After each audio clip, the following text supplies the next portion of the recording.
भगवान राम, मर्यादा पुरुषोत्तम राम, ये इस देश की आत्मा है, ये इस देश का संस्कार है, ये इस देश की जीवन पद्धति है, यह इस देश की मर्यादाओं के बारे में चर्चा करने का नाम मर्यादा पुरुषोत्तम राम है। इसको हमको समझना चाहिए और इसके साथ साथ हम सब लोग उनको भगवान राम की तरह, मर्यादा पुरुषोत्तम राम की तरह तो देखते ही हैं, लेकिन अपने व्यक्तिगत जीवन से लेकर के सामाजिक जीवन में हमें किस तरीके से आगे बढ़ना है, इसका भी मार्ग प्रशस्त करते हैं तो भगवान राम का जीवन करता है, यह भी हमको ध्यान में रखना चाहिए।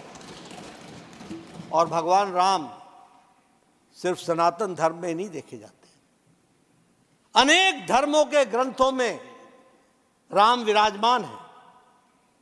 अनेक धर्मों के दृष्टि से राम को लोगों ने अपनाया है और अनेक देशों ने भी राम को अपना माना है।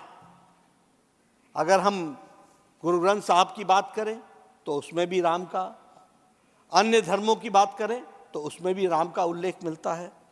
और इसके साथ साथ अगर हम देश के दृष्टि से भी देखें तो थाईलैंड के जो राजा हैं वो किंग ऑफ द, उनको भी हम king hold of the Rama कहते हैं और 10th रामा कहते हैं, यह भी हमको ध्यान में रखना चाहिए।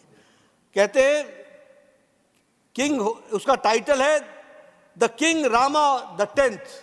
ये थाईलैंड में राजा को कहा जाता है, इसके नाम से संबोधित किया जाता है।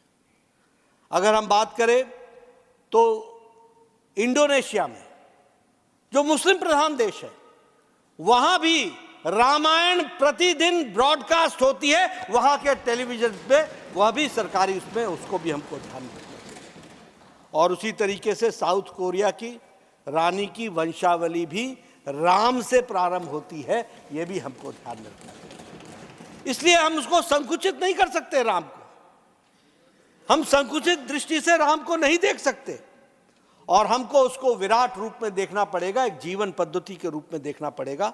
यह हम सबको ध्यान में रखना।